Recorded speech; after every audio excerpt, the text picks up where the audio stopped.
parents, make sure it does.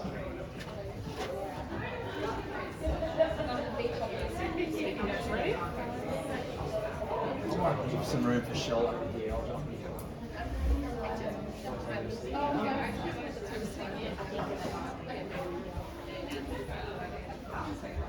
The parents in the room are like, I wish my living room was nice. I know,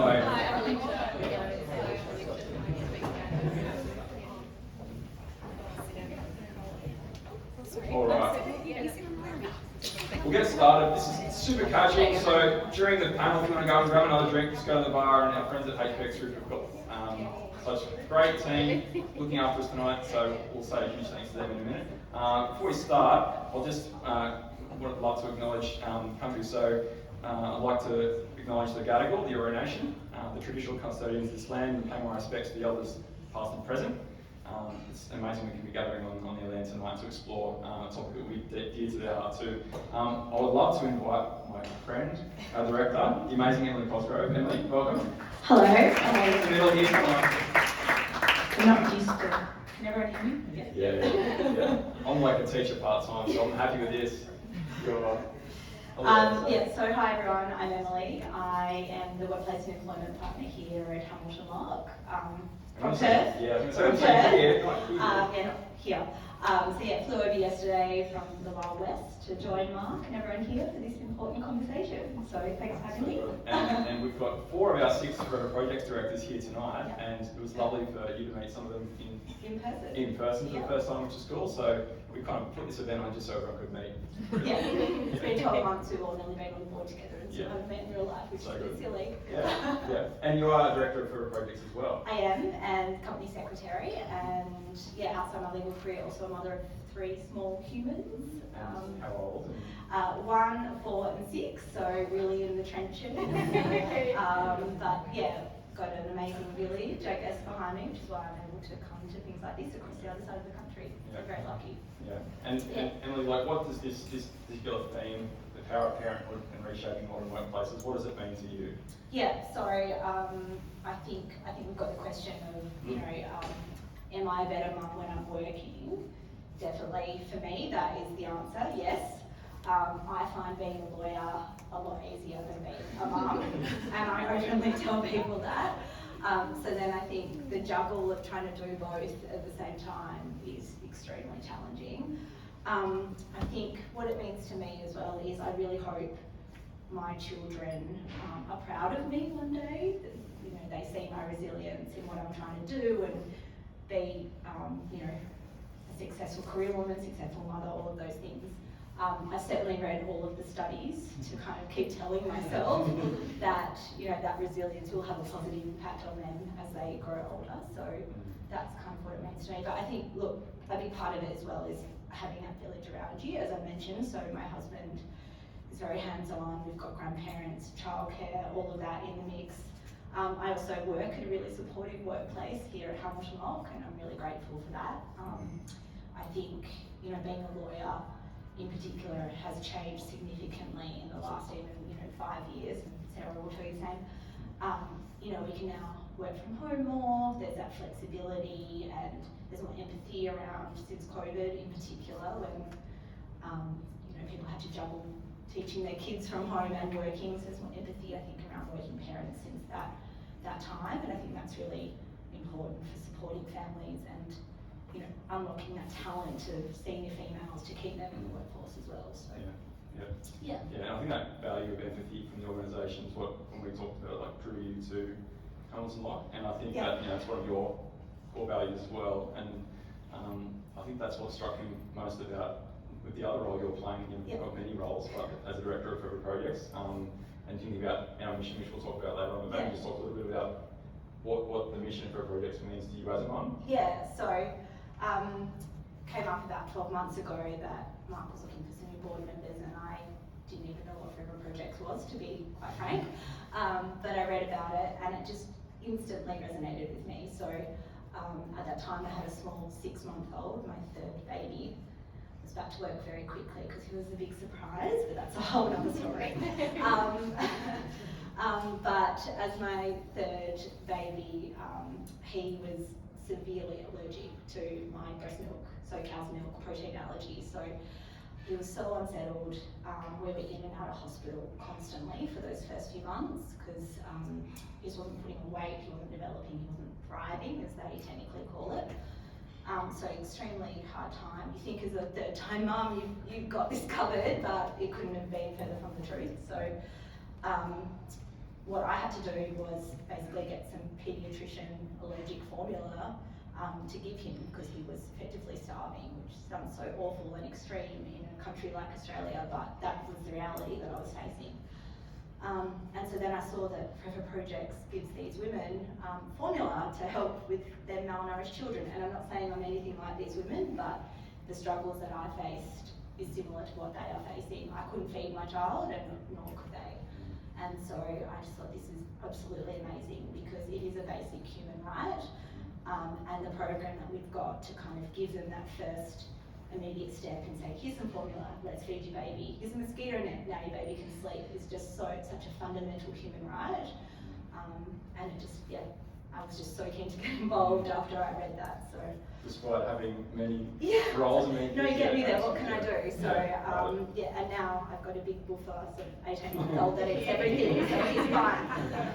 But yeah, it was a really challenging time, and so I've got some perspective. Yeah, for sure. And we'll talk a bit more about Forever Projects after the panel. And you'll see some displays around and we'll connect you a bit to that. But that, as a non-profit, obviously, we've got a strong connection to the mission, but it's an interesting one too because so with the local partners that are funding the program in Tanzania, there was a morning where I was on a Zoom, their evening, our morning, and they were talking about some of them in the program, some of them you'd see here. And they were saying how much more confident they felt as mums because they were working. And so there was that, I'm a better mum because I'm working, but I just heard on Zoom. And then my son was doing some SWAD swimming, so after the Zoom call, I went and picked him up, got a coffee on the way back, waiting for the coffee, and I'm sitting there and I just listened to this conversation between the barista and one of the community members getting a coffee, and she said, it's my first day back at work from maternity leave, I'm such a better mum when I'm working. I was like, I just heard that in a very different context. And that stuck with me. So, and then thinking about the tension between, as you described, and I think probably why we're all here tonight, is to think about there is can be like crippling tension for mums and for parents with the space between those two, or the statement in question, but there can be a lot of power as well. So we want to kind of explore that tonight, and we want you to feel confident. We want you to feel permission to kind of work out what that tension looks like for you, and we've got some amazing panelists. So maybe without further ado, we'll invite them all up. So we've got a lot, so lots of chairs, so come on up everyone. Come on up and we'll introduce you as you come on. So big round of applause.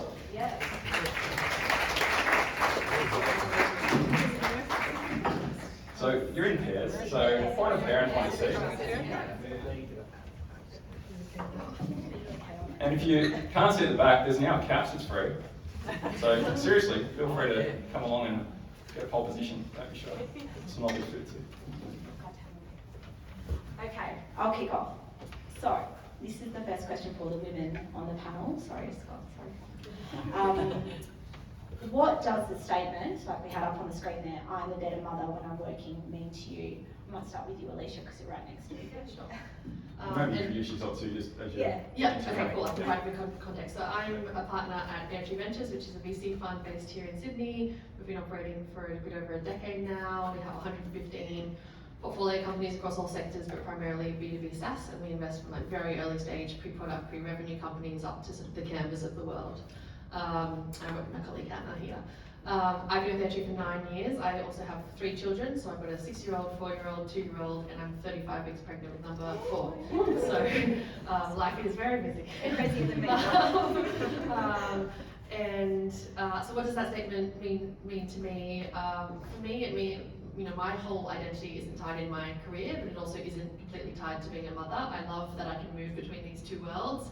I get so much satisfaction out of being, with my children, and I get so much satisfaction from what I achieve in my career, and they both energize the other one. And so I feel like because I have that balance, I can be a more present parent and more engaged when I'm there because I've got that balance in my life. And then when I'm at work, I'm so focused on my job and I'm so ruthlessly efficient because you have to be. And so I need that balance, and that's something that keeps me really satisfied and happy. And the happier I am, the better parent I can be. So that's what it means to me. Thank you. I'm Anna Tyndale. I'm the Portfolio Success Lead at Entry. So obviously I work with Alicia. I'm a parent of 2 boys. I've got a 5-year-old and a 2-year-old, so in the thick of it as well.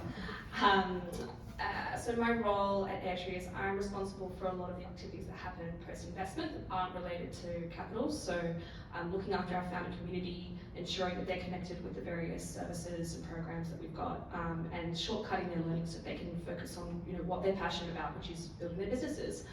In terms of that statement, I'd say work recharges me in a way that parenting does differently. And I find that when I'm at work, I get to really tap into a side of me that's quite different to when I'm a parent. And ultimately, it's a statement that I think that I probably wouldn't have, affiliated with in my 20s, where work wasn't necessarily my recharge space. But I'm lucky enough to be in a career that I really love and working for a very supportive firm with some fantastic colleagues. So yeah, I feel lucky. Thank you. I'm Shelley, and Scotty and I work together at Boldside. We do leadership development for organisations all over Australia. And I'm a better mum when I'm working. I think it's hard to answer that question for yourself. Like, I'd want to ask my kids what they think, and my 4-year-old, I don't know that his response to that would be super high value, but I think my husband would definitely say yes to that question if I was to ask him what he thinks. He would be like, oh my gosh, please go to work today. You are stressed. But I do think about that idea, Mark, you spoke to the word beautifully, of tension.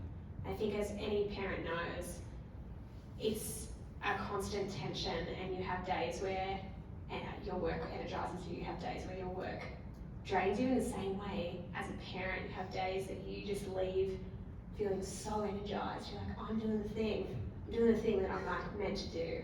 And days where you're like, get me out of here. And I think that's the constant feeling.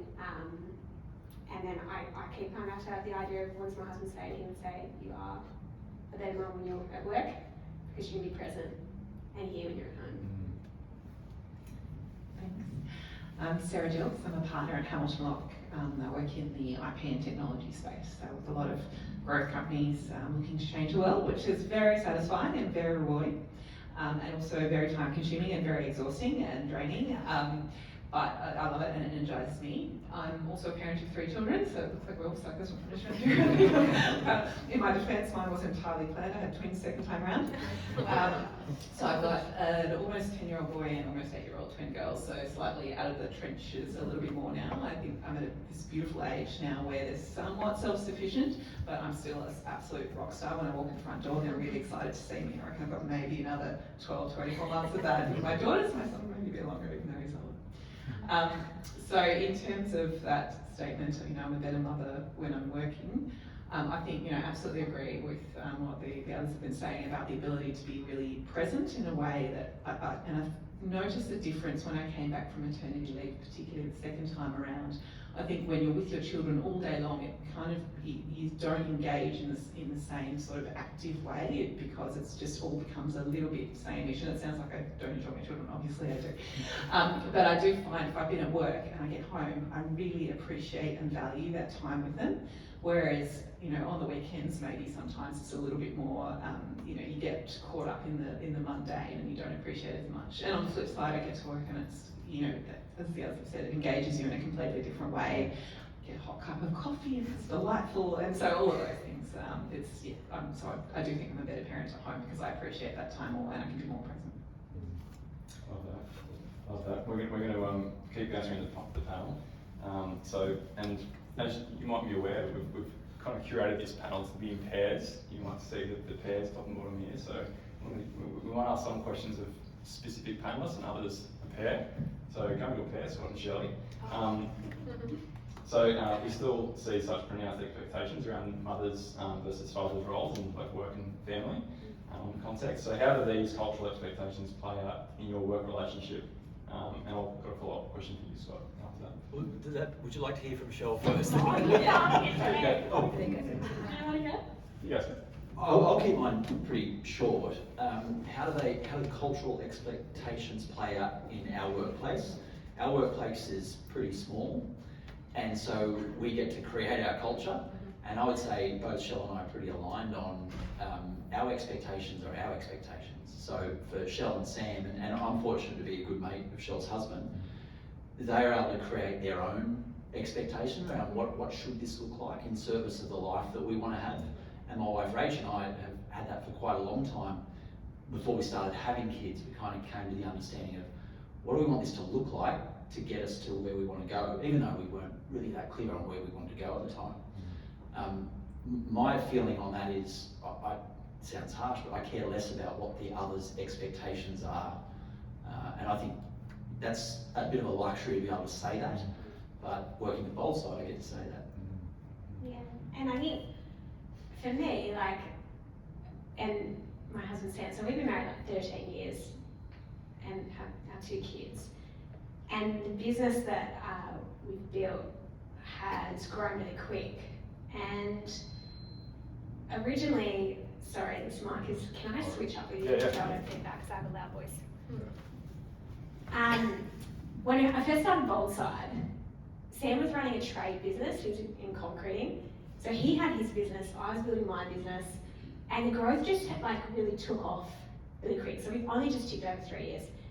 And at one point, at about 18 months, my financial advisor, who was a client, he calls me. I'm in Sydney, I'm just down the road, just coming out of building just down there, and he calls me and he goes, I just need to ask you, what the heck are you guys doing? And I was like, what do you mean? And I was like running between a big client meeting and I was speaking at a big event that night. He's like, what are you doing? You need to sell Sam's business and just go all in on yours. You both are running around like mad people. Who's looking after your kids? And I was like, I don't know. I'll just go day by day. And I remember that moment distinctly, even just where I was on the street of that phone call. And you have these moments. And so I got home at like 1 a.m. from this gig that I was talking at. Sam's sitting on the lounge. He starts most mornings at 4:30 in the morning. He's sitting on the lounge awake, just sitting there. I'm like, what are you doing awake? Like, you've got to start in a few hours. And he's like, I think I need to sell the business. And I'm like, you would not believe the conversation I had today. So our financial advisor is like, sell the business. He's having that same thought on the same day. I'm running around like a mad person. And we're like, okay, cool, what does that mean? And he's like, I'm going to be a stay-at-home dad. And so for us, we went, well, what does that mean as a family? For me to go all in on my business, there's a risk there, full-time, running your own thing, lots of travel, and him going, I'm going to be a stay-at-home dad. And to that question of expectations, how do you handle the cultural expectations of what it means to be running your own business, working a bazillion hours a week as a mum versus being a stay-at-home dad? I think there's a lot of, I know a lot of women smashing it in their career with kids doing amazing things. I don't know, and I think this is the thing that when we think about what it means for a guy, for Sam, my husband, he knows one other dad doing what he's doing. And I think this conversation of the power of parenthood, we need to work out how do we elevate women so more women are in the boardroom, and how do we support men, dads, who want to do the stay-at-home dad thing, to have a community. Because for him, that's been a huge challenge. So we've had to navigate that, and we have to say, screw you to some of the expectations socially, and I'm from Newcastle, so it's a different dynamic in Newey. How does he shake off those social expectations? Because that's probably been a big challenge. He was going to be here tonight, but sure enough, one of the kids got sick, so he couldn't come. But that would be my big takeaway. I love that. There's so many places I'd love to go with that. I've got a teacher voice, I'm okay. Can you hear me okay? Yeah. All right. So, and just following on from that, like Scott, what does support look like in your work relationship, bearing all that in mind? So Shelley's gone all in on the business, given that you've got kids at different ages to Shell does. So, yeah, like if she's balancing those significant professional responsibilities with younger kids, your kids are a bit older, what does that look like? Like Shell's talked about for her and Sam, but what's it look like for you two as colleagues? I forgot to say, I also have children. I was waiting for somebody to drop a really big number, like I've got 7 kids. No, we have 3 children that are all adult children now, from 24 to the youngest is 19, about to turn 20. So I get a bit of, I guess I get some context. I still remember what Shell's going through right now, what Shell and Sam are living in right now, but I also have a lot of time and freedom around where I decide to spend my time, because I don't have little ones at home that are waiting at the door, like, can't wait to see dad or mum walk through the door. Yep. Wouldn't that be lovely? So, your question, how do we balance it? Was it how we balance it? Or, yeah. I think my support for Shell is just a really, I have an acute understanding of the juggle, and it's just real. And I think it's made easier because I know Shell and her husband and their family, and so it's really easy to have pretty genuine empathy. I think that becomes harder when you're in workplaces where you don't know partners and family situations, and that's always my encouragement of leaders, is you don't need to know them intimately, but I think it's really helpful to understand what is the partnership look like, what does the children's situation look like, because it helps us then support in better ways. Yeah. Are you doing mic or not? I've got Keep the mine. mic around. I'm happy to. Right. Sarah and Kartik, and you can introduce yourself as well, Kartik. You take the mic if you want it. So this one's about your emotions. So positive and negative emotions we feel every day as parents and also in our working lives. So how do you navigate those emotions, and in particular, I guess maybe for mothers, that feeling of mother's guilt, when you're juggling all your different responsibilities? I think it's fair to say you're in a constant state of guilt 100% of the time, and feeling like you're failing on every front. But having said that, I think there's so many rewards that are associated with that in terms of how we navigate it. I was having this really interesting conversation with my sister a couple of years ago, who's also a working mum, and we're reflecting on our own mother, who was a full-time working mum back in the 80s and 90s, in a time where it was largely frowned upon within the community that she was in. I don't know how she did it, with no extended family around, and there was certainly not the flexibility around workplace. Anyway, my sister and I were reflecting on it, and we thought, I don't remember her not being there when it was important for her to be there. So she was never the mum who was doing all the canteen duties. She wasn't there at everything, but there were moments in our lives when we looked up and we saw that mum was there, whether it was like a concert or an event or something like that. So when I take that and I kind of reflect on my own parenting, I try and really identify those moments where I feel like it needs to be me, and then accept that there's other moments where it needs to be someone, but the kids are perfectly happy if grandma turns up to that. There's someone there supporting them, or if it's a logistical thing, they're going with a friend's parent to soccer or something. It doesn't need to be me. So it's just, so in terms of dealing with the guilt, I go, okay, that's the thing that I need to be there, and it's kind of how I make my peace with them. G'day everyone, my name's Karthik. I'm the CEO of Source. It's one of the HPX businesses. We do managed services for in-house functions of businesses, everything from legal to compliance, governance, project management. Juggling emotions. I'm just going to do a very quick detour. There's a few name tags to the left to be collected, and just thinking about, it takes a village. I shot tonight's thing over to my folks, and their response was to buy a couple of tickets. And it was, I had to apologise and say, no, I need you to look after the kids. So 2 of those leftover name tags Noted. Juggling emotions. So, when I feel like when I'm on hyperdrive between work and life, there's positive emotions going through my head because I feel like I'm needed, I'm being useful, I've got a sense of purpose and fulfillment. And I think of that as the internal barometer. So that's me telling myself how you're all these things. And then there's the external barometer, which is your mind starts to think about, how other people are looking at you. And then there's negative emotions around inadequacy, in terms of, are you actually fulfilling the expectations at work and life? And then of course, guilt that you're not. And so I think, and both of those do occur when you're trying to do both. And I think managing that sense of guilt, which I think is really normal to have and to embrace, is really important. And I think it's really important that all of us have go and identify the techniques to be able to manage that. And so I've got a few things that I do. One is I've learned it from my professional life and I've taken it into my personal life, which is around feedback. I think feedback is just as important to help manage that sense of guilt, whether it's at work or home. So quite often, sometimes, you know, I'll sit with my kids, they're 10 and 7, and I'll say, hey, what are 3 words you would use to describe me this week?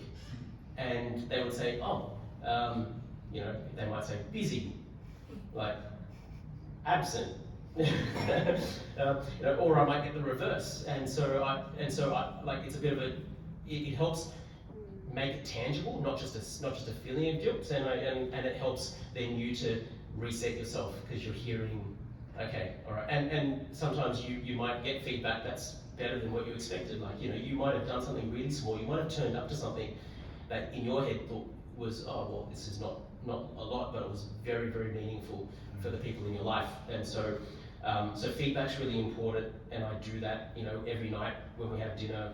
We say what's your pit and peak, and you know, that really helps. And then outside of feedback, I think not internalizing stuff is really, really important. So you know, one of the things I do is I've got a network of local dads with similar life circumstances, multiple kids, you know, sort of corporate exec type of work environments, you know, mental health problems, things that they're all juggling in their lives, and we go, and it's an ability to be able to share openly and say, oh, this is how I'm feeling, this is what's happening in my life, and so externalizing it really helps rather than just keeping it all bottled in.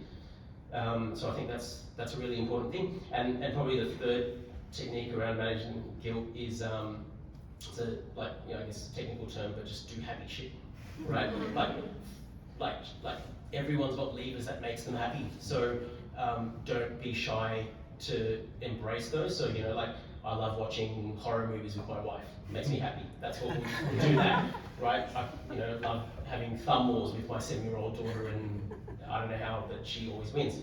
And so just, you know, going for a run, like whatever it is, like, you know your levers that make you happy, so make sure that, like, you don't put them aside and try and get through it without calling on those levers. So I think that's the other really, really important thing. Wish I had I'm glad this is being recorded, because there's so many insights here. I love that, thank you. I've got a group of friends that I meet with as well, every other week on a Tuesday night, go out, schnitty night, and just real talk. And when you can just say, you know, these are guys I've known for a long time, here's how bad or good things were this week. It's just that internal dialogue, it loses its power when you speak it out loud. So I really love that. Thanks for that. The other thing I love that you guys talked about was the unique value. I heard you saying that, Sarah, like the unique value that your mum played, and knowing when that unique value is. And Alicia, I know you're expecting your fourth. Incredible role there, Tree, and it's, you know, there's so many engaging ways to be involved.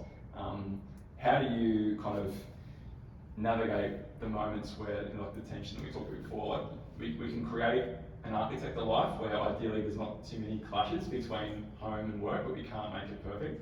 So how do you navigate it when you are really needed professionally? And there's that unique value that you and only you can play, might be from your companies you're on board for, and then as a mum, and it's happening at the same time, how do you navigate that?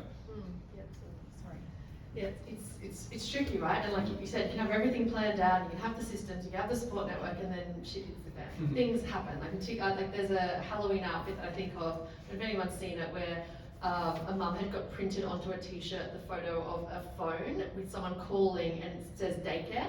And it's just the fear that goes through your system when you've got a whole day of back-to-back meetings and you see daycare calling and you're like, oh my gosh, my whole day's just been blown up. I think in those kind of moments, I remind myself, like, I'm not saving lives. You know, I'm not a brain surgeon, I'm not a heart surgeon. Like, things can move, and it's okay to be honest with people and say, like, oh my gosh, I just got this call. And I think creating culture, you know, and I mentioned it at Airtree, like, one of our values is there's more to life. So it's okay to bring your full self to work. And as a leader in the company, I feel like it's important that I demonstrate that and that I live that and that I make it okay for other people to live that. And so I don't try to hide when things go off. I think I also don't feel guilty about the fact that, you know, if I need to move things around, I know I'm going to get the job done. It might look a little bit different to how I plan to do it. So if I was speaking to a founder that day, had to move that call, it might be a little bit later than I thought, but I'm still going to make sure I get that done. I'm still going to make sure I prioritize them. It's just going to look different to how I planned. And so you just got to sort of keep that sort of mindset around flexibility. I've also got a support network where sometimes when I get those calls, I quickly call my dad, and then dad goes and picks them up, and so it is all fine. But you just need to remember that we're all human. No one is perfect. People understand. We are all real people, and I feel a leadership role to play in like normalizing that this stuff happens. And so that's how I deal with it in those moments. Love that. And I remember there was a post recently where Jax, one of the other partners, you had a big day with Airtree, and for whatever reason she couldn't get childcare. Yes, and she just brought her son daughter to work and talked about how much she appreciated that, working in a company where she knew that she could, and there was so much love on that post for a good reason. And I think it's great that as partners you're creating the conditions that other team can do that. So it's fantastic. Yeah, she planned a full AI hackathon, so like the whole team had sort of hyped everyone up for like weeks about this hackathon. We had merch printed for the hackathon, and she was really like leading the charge. And then of course, you know, her husband was traveling, her child got sick on that day, there was no grandparents, she just couldn't make it work. So she's either like she missed the one thing that she'd been planning for so long, or she brought her daughter Cleo along, and there was an iPad involved and some colouring, and it made it work. And it actually lifted everyone's spirits for the day. It was delightful. She was MVP. Everyone wants to come back again. That's right. So Anna, I'd like to hear from you as well. What have you done to sort of put some boundaries in place for yourself to make sure you can satisfy your own needs and get the time that you need to kind of recharge and rebuild and then do your work as well? Yeah, so thinking of it from a work point of view, we have OKRs at Airtree, and you know, a lot of organisations have this. You know, it's not rocket science, but I find them really useful to be my North Star and to know what's important in terms of what I need to achieve. And that empowers me to push back on any asks, you know, that are outside of what I want to deliver for my own goals or for whatever goals are good for Airtree broadly. So ultimately, the way I see it is asks that don't necessarily lead to strategy take time away from myself, take time away from my children, take time away from my family. And learning how to get ruthless with that prioritization is not only better for the business broadly, but it's also better for my own personal life. It's taken me a while to get confident in my career where I can actually, you know, push back and put my hand up. And I think it actually creates that culture where you can, you know, have those conversations. So that's from a work point of view. And then, I just want to echo Kartik, you know, do happy shit. So I do lots of happy shit. And I'm lucky that I have a partner that, you know, is also in, you know, a hectic job that, you know, has long hours in some ways, but we're supportive to each other. So I have time on a Sunday once a month where I just hang out with my girlfriends and we just shoot the shit and have a couple of drinks and we just have a lot of fun. And also once a week I do Pilates with a girlfriend, and that fills my cup too. So that's super important to me, and I think, you know, they're two very different areas, but still, and unrelated, but I think still important in terms of like how to fill your cup. Yeah. Love that. And building on that, Shelley and Scott, I love the idea of the OKRs being this is a system that supports a goal that we have, to be very clear about what we say yes and no to, and you know, this is your jam. So, you know, all culture. So, like from your perspective, like supporting positive organisational culture, what practices like that and others have you seen that really actually support parents? Because it's interesting that actually supports you, even though it's an org, you know, prioritisation strategy. And what have the obstacles been in practicing what you're preaching out in the market internally at Boldside? Sorry. Keep that moving. Can I do this? I think this is the best. Sorry. Okay, so let's start with the worst part of that question, which I believe was, I think, what are you not practicing internally that you're preaching externally? So we had this funny moment, actually. I don't know, it wasn't that funny. now that I think about it, you remember it well, where I had come off this run of like, I don't know, like 3 to 6 months of just constant travel, like a different state every week or multiple states every week, and just away from the fam. And I got to the end of the year in December, got to the like Christmas holidays, and I was just absolutely cooked, like so cooked. And we started the new year, and like it was actually such a rough time. And I remember thinking, like, I don't know how to sustain this. Like, we're talking about the things that set organisations up for success.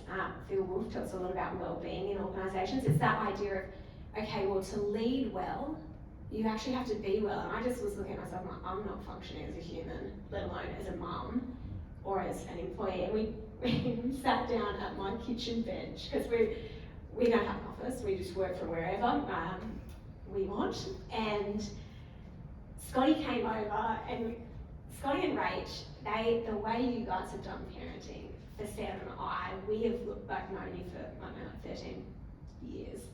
And I've always seen how they've done fam and just thought, I want to do my fam that way. And I think the way you've done it is you've worked out how do you have this thriving career as well as prioritise raising your kids to be good humans, and your kids are bloody good humans.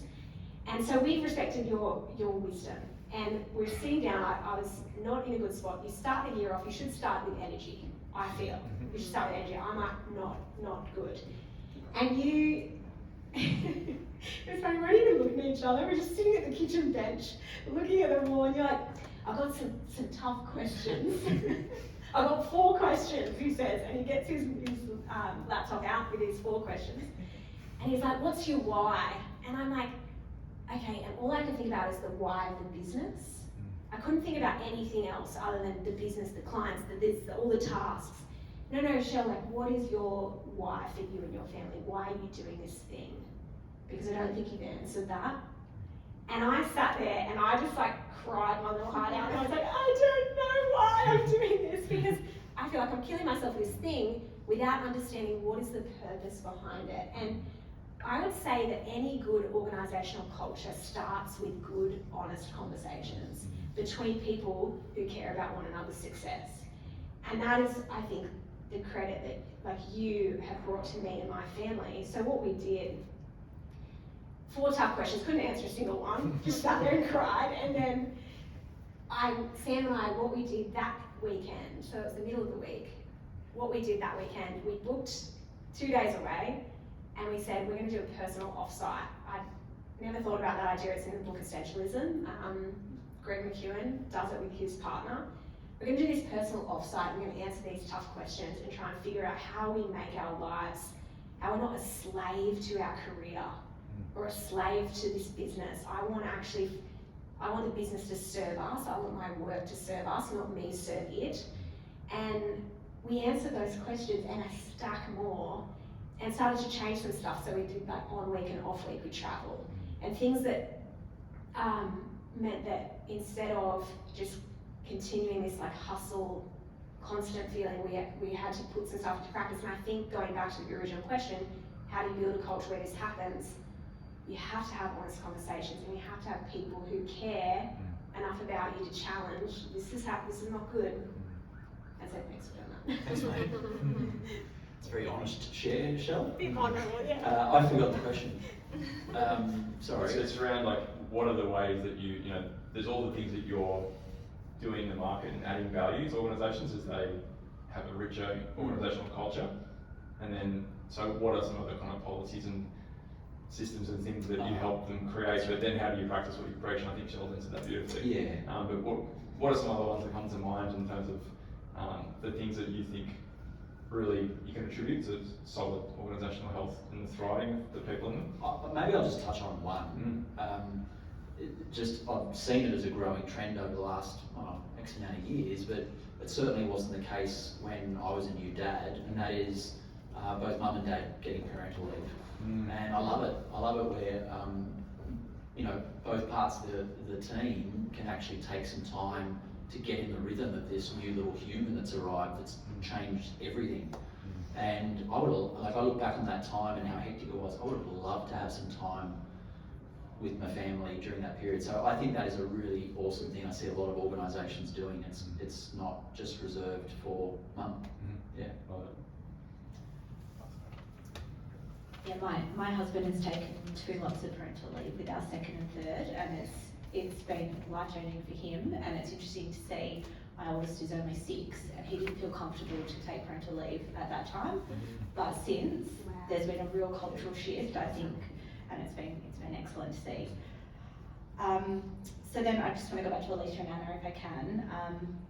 So something I've been doing recently is, I sort of just got about this before, is I'm really trying to compartmentalize my life a bit more. So when I'm at work, and I'm not doing a little workshop in the background on my computer, and I'm not looking at daycare updates. I'm trying to be at work and be present so that I can switch between that hat and my other hats and transition appropriately and be present when I'm with my children. So that's really worked for me. I think even I was saying my husband's noticed it and said, wow, you're great, you're here. You're not sort of doing emails at the dinner table, and it's been life-changing for me. Is there any sort of similar things that you guys are doing to kind of help with that transition and the mental load of being in your role, and then also getting home and trying to be present for your kids? Yeah, I think the ability to compartmentalise is something that gets tested a lot when you're jumping between work and little kids. It's like Shelley said earlier about like sometimes like the work is the more intense thing, and you get home, you breathe a sigh of relief. And then other times I have a really hectic morning and I get to work, I'm like, oh, okay, this is the easy part now. And you don't know which one's going to be harder.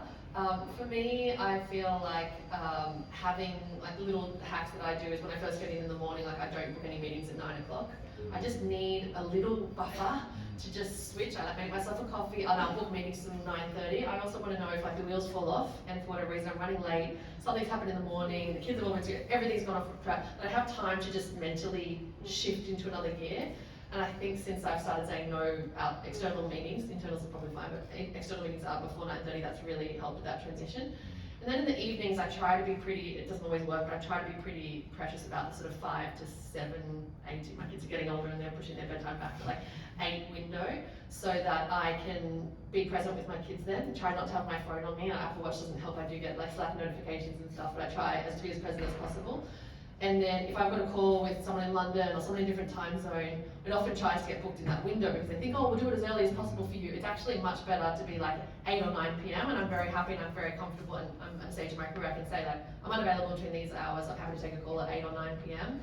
I often log back on and do work, but I try to protect that little window. So I think I've just found some ways in scheduling that has made that sort of the transition between, you know, kids to work, back to kids, then back to work again each day, work a little bit better, but it's a constant shifting sort of juggle. Yeah, it's true. It is a constant shift for me as well. And I would say my mindset is when I'm at work, I'm at home. I think you sort of rise to the occasion when you become a parent and you just learn to compartmentalise.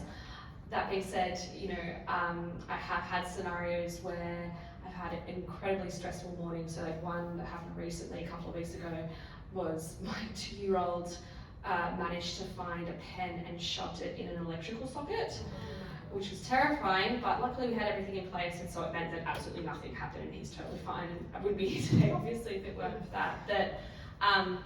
That happened, and then I had to go to work. So getting your mind out of that like fight, flight, high cortisol, sometimes those mornings can be crazy. And I found that I actually started doing a meditation, and that became my sort of power button of, okay, you are now starting work. So I do it on my commute. I actually don't do it, 5 a.m., 6 a.m. before I wake up. I do it on my way to work, so on the ferry or on the bus, and it's 10 minutes. I've got my noise cancelling headphones, and that's my signal to my brain that's, you're now entering work mode. And I just find it works, and that's for me. I think everybody's different. In terms of transitioning back home, like I don't sort of need that same transition. I get home, I walk in, and I sort of just let go. But sometimes you got to log in later on, and similar to Alicia, protective of that time when you're with your kids, you just kind of have to do it. But yeah, lucky to have the flexibility to do that.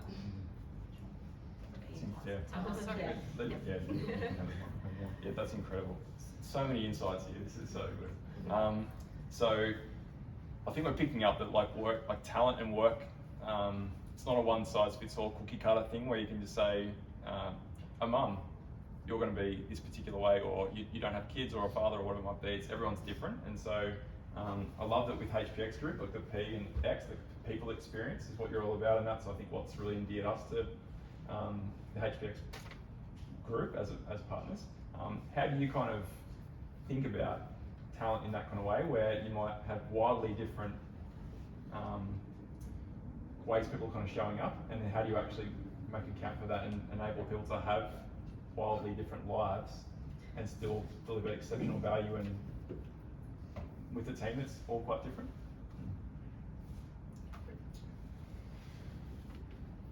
It's absolutely getting harder and harder to walk the talk around high performing environments with life being more and more complex.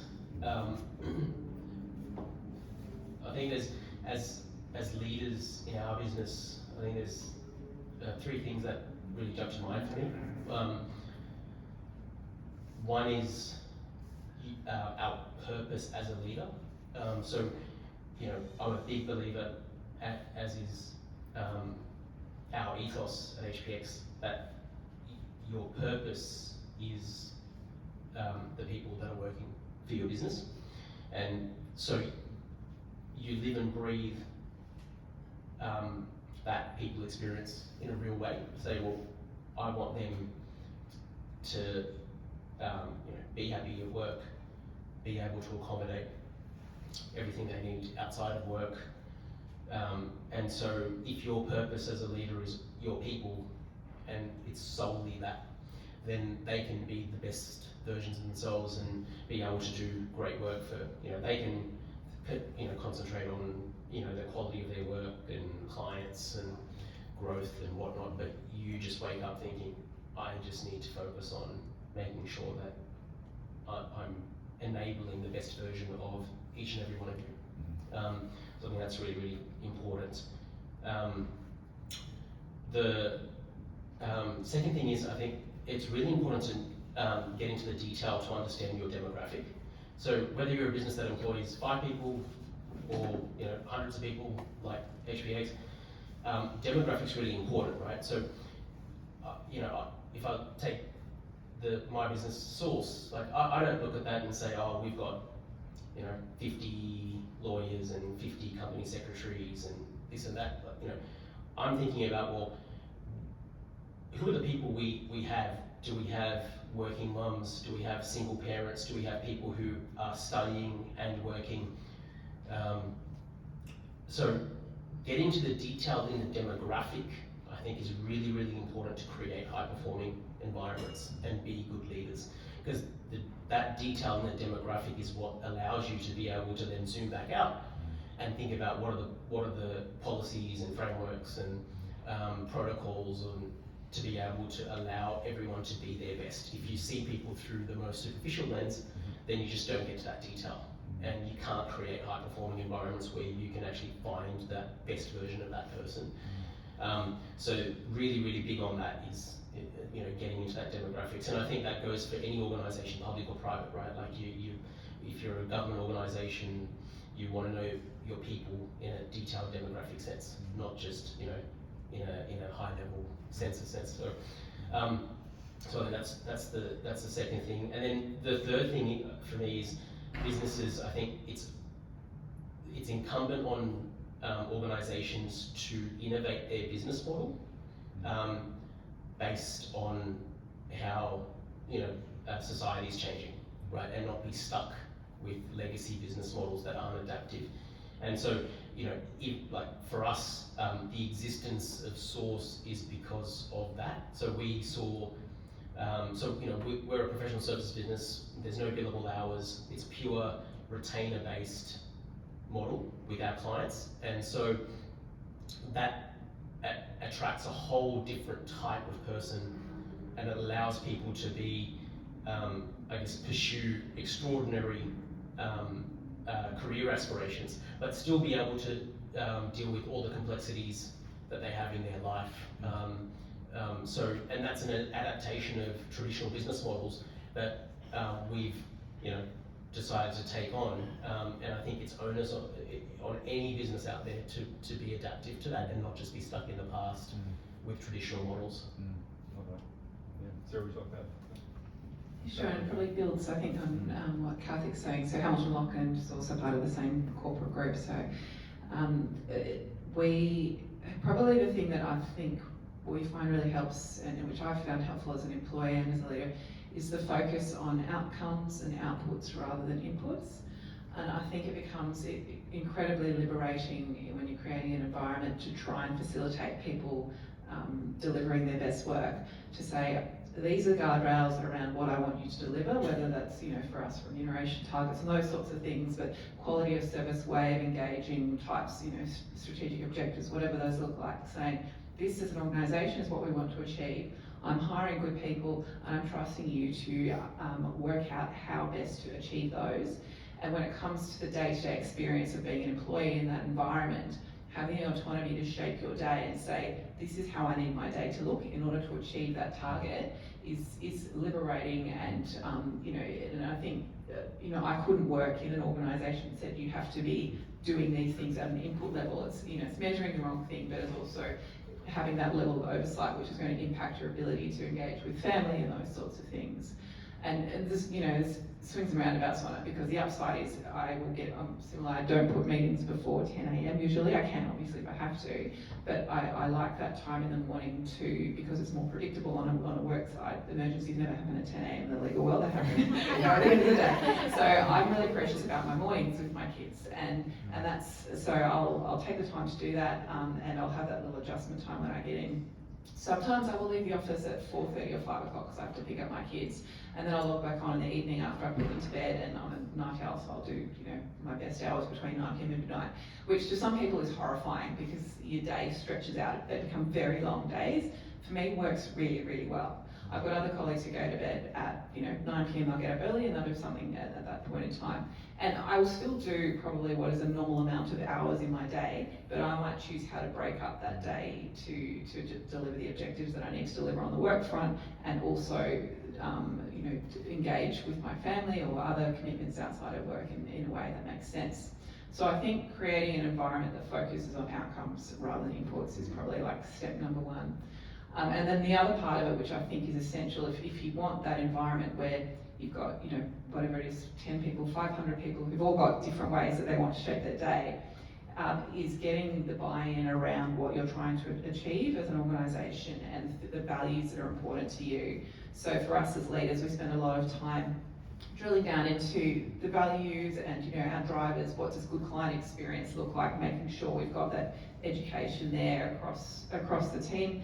How do we prioritise that people experience that Karthik's been talking about there? So once you've, and so the extension of that is you get the buy-in from your team around those objectives, then you trust them to deliver on those in a way that makes sense. And obviously have reflection points along the way to make sure that you're checking in and still delivering in a way that makes sense, and being adaptive, adjusting. But that's kind of, I think that trust in your people is baseline number one. We're still good for time, Mark? Yeah. Okay. Go with Tom. Yep. Yeah. This is for Shelley and Scott. This is interesting because this has just come up. So my 4-year-old is in kindergarten, so you get sent the thing that comes home. Like, how old is mum? 7, thanks. What does mum do for a job? Eating snacks, that's mum's job. But something my 4-year-old's been doing recently, she has a Kmart fake laptop that's wooden. And I was saying, dinner's ready or something. She goes, I'll just send a quick email. Okay, maybe we need to think about that a bit more. So I'm just wondering if your children have, given you any nuggets like that around kind of your work and your career, and maybe like what you've done in response. And maybe it's less for you, Scott, because they're older now. It's more the 4-year-olds that are brutally honest. Yeah. Can I relive my memories? Yeah. I've got 2 things that really stick with me from many years ago, but I remember one of them, we were working on this a crazy intense bid that it actually went literally for over a year, and it culminated in, the first time we submitted the tender, a box that we named the coffin, and it was a box probably from me to you, Emily, long, and it looked a bit like a coffin. And I brought it home one night, and my then middle son, who would have maybe been, I don't know, maybe 4 or 5, he was like, "What's that box, Dad? Like, that looks awesome." And I'm like, "Mate, that is something that Dad's been working on for like a long time." I maybe said how long it was. And I was like, why have you spent so long working on the box? And I remember just that moment, it was actually a really high pressure moment for me, but the simplicity and the innocence of my son going, "Why are you spending so much time on that? That doesn't look like much fun for us." It actually, something clicked for me in that moment. And I only had one chance to, well, no, maybe not one chance, I only took one opportunity to bring my daughter to work with her cousin. And it was I think it was a Women in Tech Day or something. We were over at Microsoft, and I asked the girls on the way home, so what were your takeouts from that? And my daughter's response was, "So you go to work just to drink free drinks, Dad?" Yeah. Mine's not an example from me, but I'll put my husband in it. And is it okay? It's a little bit inappropriate, but I feel like we're okay. Everyone's had at least one drink. So my husband's tradie, and if does anyone have a tradie partner? Or they talk on the phone a lot. Like, they're on the phone non-stop, and he would be downstairs and he'd always be marching with the phone on the phone to these clients. And there's a fair few F-bombs that get dropped on these phone calls, as they do. And then my son, Bowie, was 3 at the time, he found one of our old phones, and he was downstairs and he's like, "Hey, get the fucking job done." And I was like, "Your dad has been talking too loudly on these phone calls." So we're like, "That's a naughty word." He's like, "But Dad always says it." I'm like, "Yes, he does, when he's only at work and only to other tradespeople." But yeah, that would be one. I think an example that comes to mind. Was that night he like, "Now we need to sell the business"? Yeah, that was it. That was it. Yeah, the day after was the conversation with the financial planner. Yeah, exactly. Yes. Yeah. Alicia and Anna, so obviously working at Airtree, working with entrepreneurs. We had a great chat the other day about some of the female entrepreneurs in the portfolio, and so from your perspective in investing in supporting those female founders, what patterns have you noticed about for them particularly, that as working mums they need most? And it's like they're birthing another human, which is actually the startup, and we were talking about it before. So what dynamic have you noticed there for them as well? Yeah, I think when we're looking at our portfolio, most of our founders are parents. And when we're thinking about, the portfolio structure itself, and all of our founders, we have working mothers, we have working fathers, but we don't see them necessarily as like working mother, working father. We see them as founder and parent. And I think it's an important distinction because it affects men as much as it does women. And ultimately, when I think back of what's important to me, time is my most valuable asset as a parent, and it's my most valuable asset as an employee. And we are very respectful of the time that our founders have. Any kind of activity that we all request or ask that we have for them, we need to make sure that it is a good use of their time, essentially. Because ultimately, anything that's not good for their business takes time away from their families as well. So in my role as portfolio success lead, I get a lot of requests from the ecosystem and I filter them. So it'd be like lovely asks to appear on different things, that kind of thing. And ultimately I'm thinking, is this valuable for our founders in terms of their time and their input? Because we just want to make sure that they're kind of taking the best use of time and that they're not taking time away from their families as well. We actually ran, so through one of the programs that Anna runs as well, we had a webinar at one point which was around being a founder and a parent. It was actually like we put a lot of content out there, a lot of content for our founders, really tangible things that they can walk away with, ESOP guides and exec hiring guides. This was actually our most attended webinar I think we ever had. It was 4 of our founders from our portfolio, 2 women, 2 men, just talking about what it's like trying to grow a business at the same time as having children, and talking about some of the failures. And it just shows there's so much demand for that kind of content. People just are in the trenches and are trying to figure it out and just want to know they're not alone. And I've had conversations even with some of our male founders where they're like, I don't feel like I really want to be a really great dad, and I don't feel like I have as many role models as what we were talking about earlier, where you don't have that network, and so giving them permission.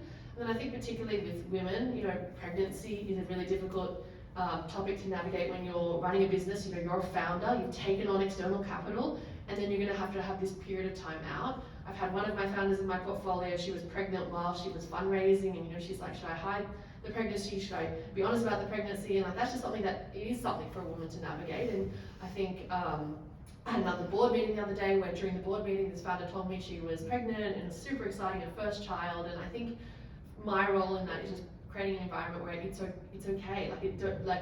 Celebrate those moments with them, encourage them to lean into this stage of their life, where often when you are starting a business is the same time when you're sort of starting a family, and a lot of people are in this situation, and we just need to normalize it. We were talking earlier about men as well and giving them permission. There's a great book called The Wife Drought by Annabelle Crabb. I don't know if you've read it, but it's just really about the way that we can help women lean more into their careers is by allowing men to be more present at home and create the culture around that. So I think it definitely goes both ways.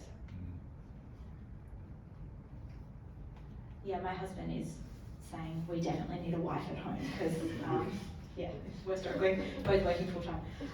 Sarah and Karthik, I'm interested to hear your views on this. I think, we're in the professional services industry, and by our nature of what we do, we sell our time, which requires us to be present. It's a tough job. It doesn't necessarily go hand in hand with parenthood. Do you think that it is harder being in a professional services role? Sarah, you kind of answered this somewhat before with how you kind of split your day and work late at night. Did you always do those things in your career, or how have you juggled it all throughout the years? Yeah, I think there's a couple of elements to it. I mean, certainly that flexibility helps, and there has been a huge shift in the last few years. I think COVID was a game changer, and to carry on from what Alicia was saying there, I think it's made it a gender neutral conversation, which is fantastic. I look back to when I'd just come back from maternity leave after the twins, and notion I was working 4 days a week as a partner at a previous firm, and had Wednesdays off. And I remember taking this call from a client on my day off, and I had screaming 6-month-old twins in the back seat, and apologising for the fact that my kids were crying. And I got off the phone call and I thought, why am I apologising? It's my day off. I've got 6-month-old twins, and I'm taking this call. But it's that sense you had to hide the fact that you were trying to be a parent while working. And then there was this amazing period during COVID, which was so challenging. I had my son was in kindergarten, which is one of the worst years to be trying to homeschool because I can't read, so you can't give them anything. So we just spent all this time on the ABC reading aids, and that was about it. We just gave up after that. A giant meltdown one day. I'm digressing, but they had this unit where they were studying animals, and it was all about cows. And he had to draw a picture of a cow, and he put the leg in the wrong place. And my husband laughed at him. And so from that point on, he refused to draw a cow, which was all of the rest of that term. So we're just writing off that unit. Anyway, but that experience, it was amazing. I do remember this call that I had with some clients, and I actually joined Hamilton Lock during COVID in 2020. And I had this call with probably my largest client at the time. And it was a Teams call, it was me, and there were 9 men on the call and myself. And the CEO's lovely guys, fantastic, super inspirational, an environmental clean tech company, and he would be mid-60s. And I had this call late at night, and it wasn't that late, it was dinner time, the witching hour. And 2 of the kids came in and started crawling all over me. And I was apologising. He said, don't apologise, this is why we're doing what we're doing. And it just there was this sense of acceptance that became really liberating. And so I've noticed the shift now to the point of selling time is I think people are just more understanding now post-COVID. And I actually love seeing my male colleagues as well be really open about saying, I'm leaving at 4:30 to coach my son's soccer team. It's given them permission to that point as well. And I think probably on the challenge, the thing I find more challenging than the time is in the professional services, so much of the value that you're adding is dependent on your knowledge of the particular client or the business that you're working with, which is very hard to delegate to someone else. So if you're trying to, take time off on holiday or to make some time, there's a limit to what I can get someone else on my team or another partner to take on, because they haven't been working with the client for the last 3 years and know all of the decision points along the way that have got them to this point, and kind of understand, well, in this negotiation or this dispute or wherever you are today, these are the 3-4 years of factors that you should take into account when advising the client how they proceed at this moment. So I actually find that corporate memory and that knowledge transfer more of a challenge in navigating the balance and trying to delegate parts of the role and taking time off than the time piece. I think the time piece we've actually moved quite far along the way. Yeah, I mean, I don't believe professional services is any more acute than I think part of, and we've just already talked about, you know, it's just about normalising. And if you do that, you know, there's so many people in different sectors out there. You know, my wife's a pharmacist, and they've got a culture of not allowed to be sick, right? because the pharmacy can't operate without a pharmacist there, and so I think, well, if I'm sick, I can whinge and roll around in bed and, you know, work from home and all that sort of stuff, and she's like, she's got to march on. And so I you know, I think the best thing for people to do is not feel like they're in this unique circumstance that no one else is in, and therefore we all get to then openly share, as we've talked about, I think, across the panel, our circumstance, and when that happens, it's just a snowball effect, I think, and that's good. Love that. We're just going to ask one more rapid fire kind of little question for each panelist, but just we are going to have some time for some Q&A, so there'll be a mic roaming for about 10 minutes or so. So get ready to ask some questions. But for everyone, just to kind of wrap up and give people a chance to kind of marinate what they want to ask you, maybe in one sentence, what advice would you give to new parents who are just beginning to navigate their own path between work fulfillment and family priorities? Yeah, I would just say to ask others. Like, there's no one right way of doing it, so you're not going to speak to someone and say, okay, that's the textbook and that's what I'm going to do, but just share. I think everyone is in this together, and if you're navigating this for the first time, it's just to have conversations like this. I think that's the takeaway. It's a bit cringe, but parenting is like a startup. So, you know, life is messy, so learn as you go, fail, iterate as you learn and get new information, new data. Because ultimately, you know, it's, you know, your biggest achievement. It's how you get. Awesome. But not one line, but just in the stage that I'm in, the thing that is probably closest to me at the moment is how brief a time we have as parents with kids in our care. They're always going to be our kids, but they're not always our kids. Whereas careers actually go for a long time. And just to clock that and be mindful of that. I think the big thing I wish someone told me when I was a new parent is that you will need a lot of self-compassion. And I think that is the antidote to some of the guilt. Yes, I was going to say be kind to yourself. The other one, I'm stealing this one from Laura Roberts, who's an author. She said, learn which are the glass balls and which are the rubber balls. And sometimes you have to drop a work rubber ball to catch a home glass one, and vice versa. And I go back to that quite a bit. I'll say, don't feel as though you need to go at it alone. Yeah, we should get back to the piece that you talked about earlier around the support. Love that. So some questions from the crowd. Who's got some questions? I'll run around with the mic. Who'd like to kick us off? You've had, you know, a couple of minutes. Yes. And if you'd like to direct it to one of the panelists, feel free. Otherwise, people, sorry. Oh, sure. Thank you. Great panel. By intro, I'm a recent parent as well, so I just had a son, he's 15 months old now. I think some of the points are really interesting, and maybe just, I think it's directed to Alicia and Sarah. Some points you were saying. So I've recently transitioned out of a job and moving into another company in the next couple of months or so. And for the last sort of 12 months, I've been consulting for different companies. It's been extremely flexible. My wife's a doctor, she works well on hours, she's an anaesthetist, and sometimes our cases can go on till midnight. So you can't predict that. So like, but then I was looking for new roles and companies, and I was thinking, oh, could I get back into a certain leadership role and go sort of potentially 4 days a week? And when I looked at those sort of roles and had companies had conversations around that, it pretty much just got shut down as a no immediately. And I think so I've taken a role that is not 4 days a week, it's 5 days a week, but then the comment on a gentleman leaving the office at 4 p.m. to do this training, I'm just curious was how I think we say that, but then also, is it frowned upon a bit? And I'm just curious in your views there. Yeah, I think you know, this can't be a privilege that you just afford to mothers, because that just reinforces that this is a female problem. So I think what I've been very fortunate with at Airtree, and myself and Emma, is that across the partnership there are lots of people with young kids, and we have a pretty gender balanced partnership, but the men are just as engaged with their kids as the women are. And so, you know, my colleagues will leave at 5 o'clock on the dot to do pick up, to be there for bath time, log back on just like I do. And so it really depends on the culture of the company. It's easy to say that because that's the environment that I work in, but if I were you, I'd be making sure the environment that I choose is the one where you can do that. And if they're open to change, if it's not currently like that, you're setting the example by being a leader who does that and gives permission to your team to do that. So are we fully there across all businesses where it's completely equal? Definitely not, but I always just think about what's the role I can play in this, or my colleagues think about the role they can play in it, and both of their wives, I'm thinking of 2 of the male partners with very young kids, have very demanding jobs, and some that are less flexible.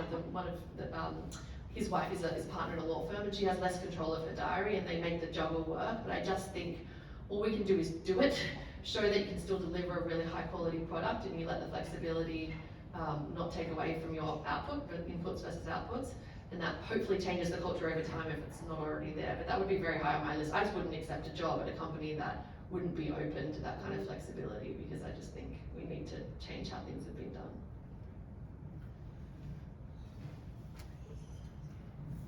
Yeah, I don't know that I've got a lot to add to what Alicia said there, but yeah, I think the core thing there is really being open in the conversations about what you need in order to deliver the output.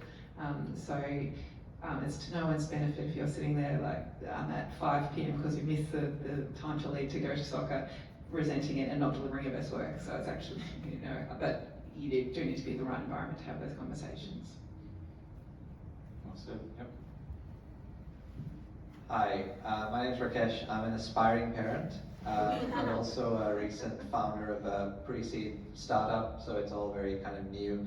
I have 2 questions. I hope that's okay. The first question is to anyone that's a lawyer. As we were talking before this event started, I've got 5 staff at the moment, and it's a very early stage company.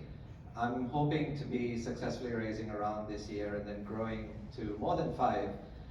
And I've got this problem. There's 5 guys in the company. I don't necessarily go out there looking, you know, it's not what you look like, it's what you can bring, but I would like more of a balance within the business.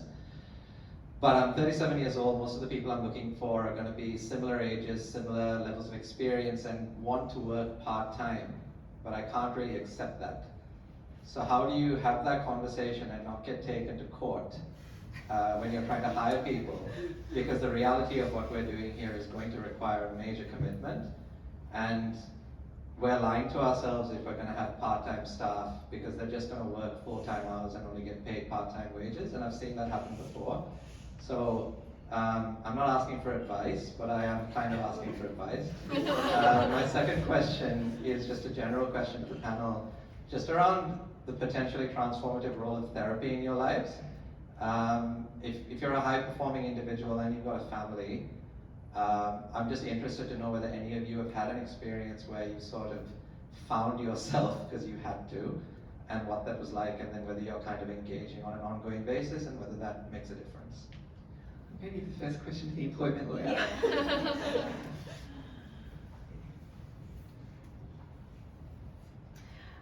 So my first comment would be, not legal advice, that I write employment contracts all day, every day. There are no employment contracts now requiring people to be in the office, even if they're full-time, anymore. Like, people just won't accept jobs, I don't think. I know there's mandates around that in the government and things, but most jobs require flexibility. So I think people can still work, but work from home and potentially try and juggle, so there might be sort of some flexibility there around people maybe doing a few days a week from home if they've got small children. I don't think there's a perfect answer to what you are looking for. I think you're right though, you've got to find the right people in the right role, and they'll give you what they can give you, and you know, then you kind of build up from there. So yeah, but happy to talk to you about employment contracts offline if you want to. What was the second question? Just yeah, about sort of psychology or therapy or whatever. I'm not in any therapy, but I do have an executive coach because I'm a relatively new partner in the firm, and I found I know how to do my job. I can be an employment lawyer, but I'm learning to be a leader, and I think having someone kind of help steer my ship and help me to be the leader that I want to be has been really beneficial to me as a new partner. So I recommend that to any new leaders. I mean, I'd echo as well that I have an executive coach as well, and that's been very transformative. But I also do therapy. I haven't done it recently, but when I had my second child, I needed it, and it was incredible, and it sort of opened up a lot of great conversations with my partner. For us, 1 to 2 was a much harder transition than 0 to 1. But you know, I'm very open and happy about it. I think it's, you know, just like going to the gym, you're doing reps. I think it's the same thing with your mental health. And I'm a better person for it. So.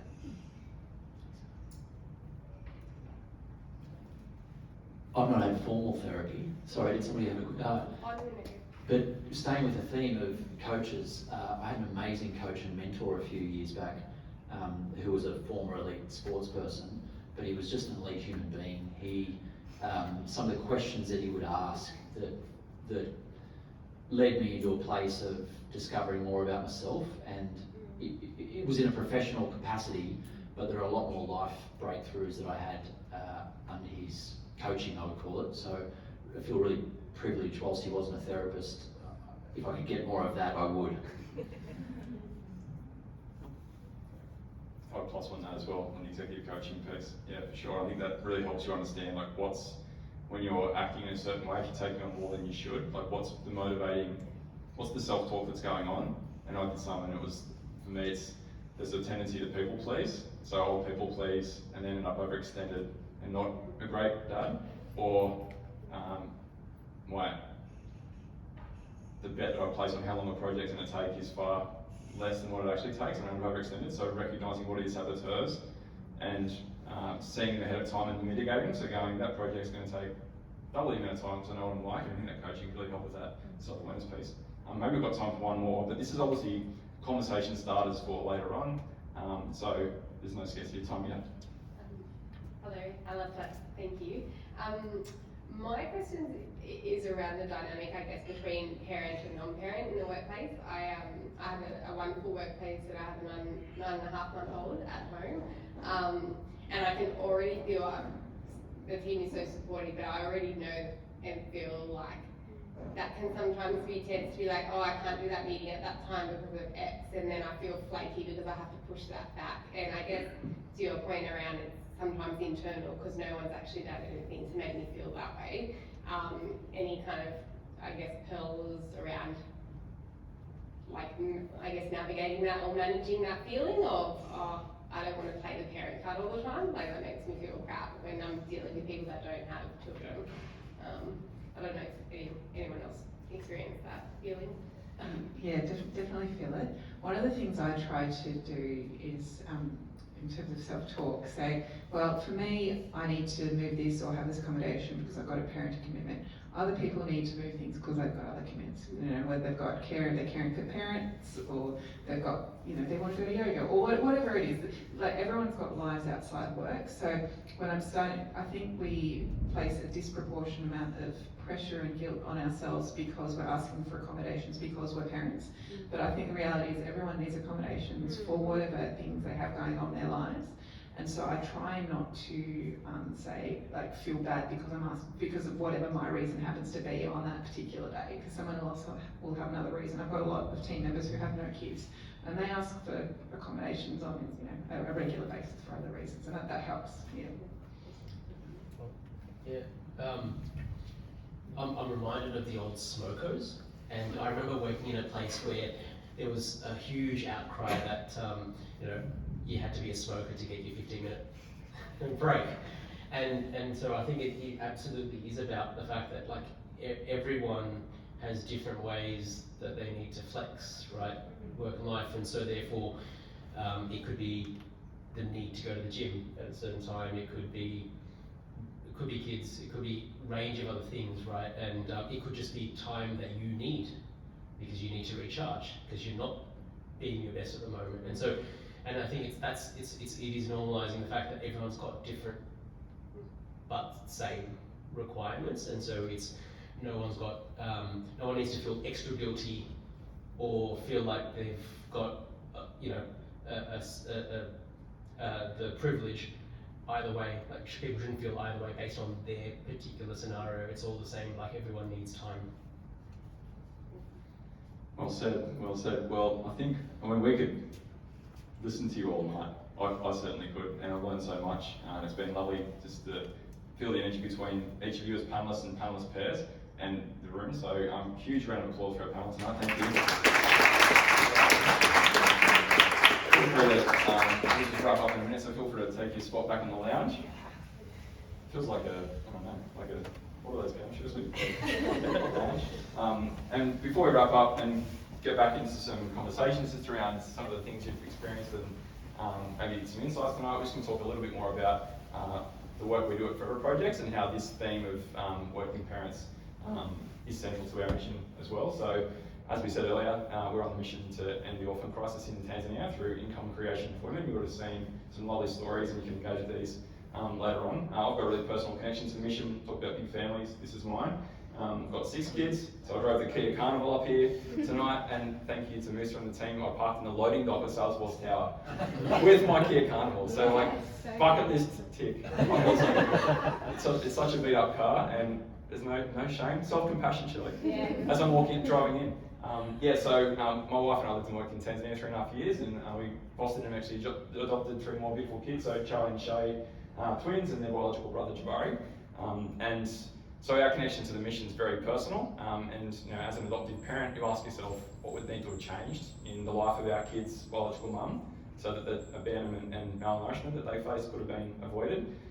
And sadly, as we lived and worked in Tanzania and got to ask the local teams that we'd adopted through a bit more about what the obstacles were that mums face there, it's pretty incredible. So 12,000 kids a year in Tanzania can only be cared for by their family. So women like Shukuru, who was too sick to lactate, and some of that common humanity piece you were talking before about Emily, is faced with this awful situation where she's watching Lana's little Joseph is losing weight.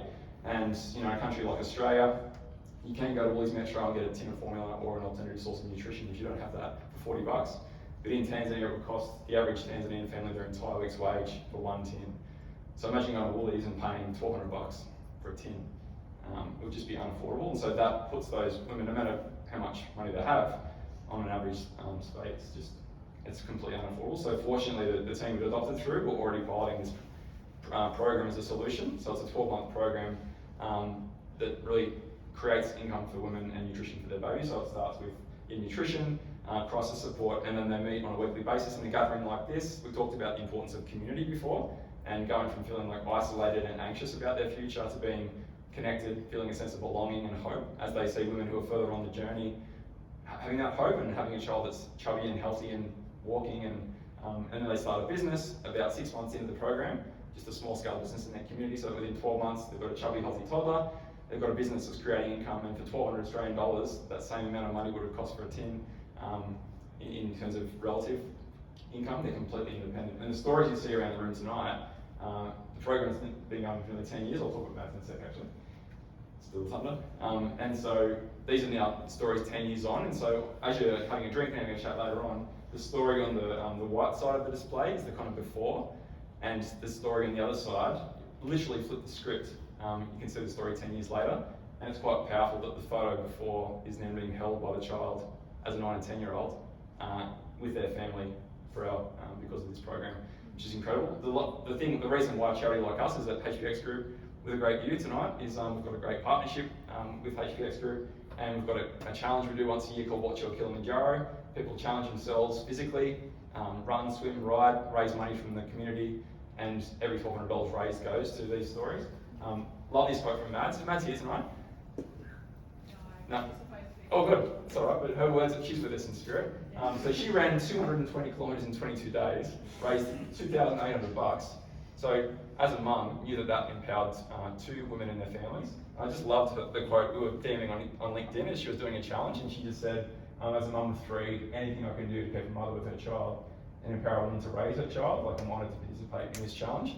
So it's lovely to see the way that someone like her can do something she loves doing, the happy place, and actually help someone else have happiness an ocean away, which is incredible. So it's $1,200 for women like Shakuru. She's now got a business that she started as a seamstress, and so that enabled her to out of building her home, pay for Joseph's schooling, and now she's returned as a coach. Talked about coaches earlier. She's now coaching women in the program as an alum, and she's got 2 apprentices. She's got income from her business as a seamstress, but also she's a paid coach for women like Nima, who are starting a business just like her. So the program's been incredible, scaled to 6 cities, helping 2,000 women and 2,500 babies since it started. So by being here tonight, I hope you've learned a lot about and taken a lot away and leaving with feeling confident as you think about that tension. That tension doesn't need to be negative. The tension can be positive and it can be powerful, but I hope you also leave feeling confident and grateful that by gathering tonight we've relieved that tension for women an ocean away, and hope you get a chance to connect with some of the stories later on. So thank you so much for joining us. Huge one, just a couple of thanks. The panelists, thank you so much to you 6. Huge round of applause. You're all parents and you're all here and it's dark, and we recognise, and some of you have travelled away, so we recognise that there's a cost to that, and we thank you for that, and not just for the people here tonight, but we're recording this and we're recording some snippets to kind of share digitally as well. On a massive thanks to HPX Group. We just love our partnership with you. Obviously Emily is on our board, Kaday's on our board as well, and yeah, it's just that it was meant to be, and so thank you for hosting us. Thank you for putting the food and drinks on pro bono so that we could come and enjoy a night, and that the profits from the night could go, and for everything else you're doing, and it's really incredible. So huge thanks to HPX Group. Special particular thanks to, where's Kate? It's Kate down there. Kate's hiding. I pitched this idea to Kate and Bernadette, and I'm so grateful they said yes. So thank you for trusting us with this theme and for having us in your home, and to Tom and Musa and the team for all the things you've done behind the scenes. Where's Musa? He's hiding. Thank you guys. So a huge round of applause to the platform team as well. And also to the companies that have supported. So, oops, backwards. Thanks to our partners at Airtree. We've got a great long-term partnership with Airtree. Obviously Boldside, thanks for joining us and sharing of the event tonight. Our friends at Heaps Normal, keeping us nourished, and the Community Collective also helps distribute and share about the evening. So I'll show up now and look forward to connecting with you more over a drink and continuing the conversation. Thanks everyone. Oh, and my co-host, Emily. Yay! Thank you, Emily. All the way from Perth. Sorry. Very happy to see you. Thank you. Yes, all good. Thanks, everyone.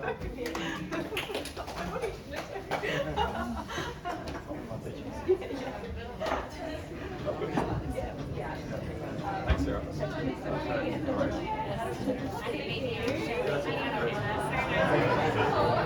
you.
Really Thank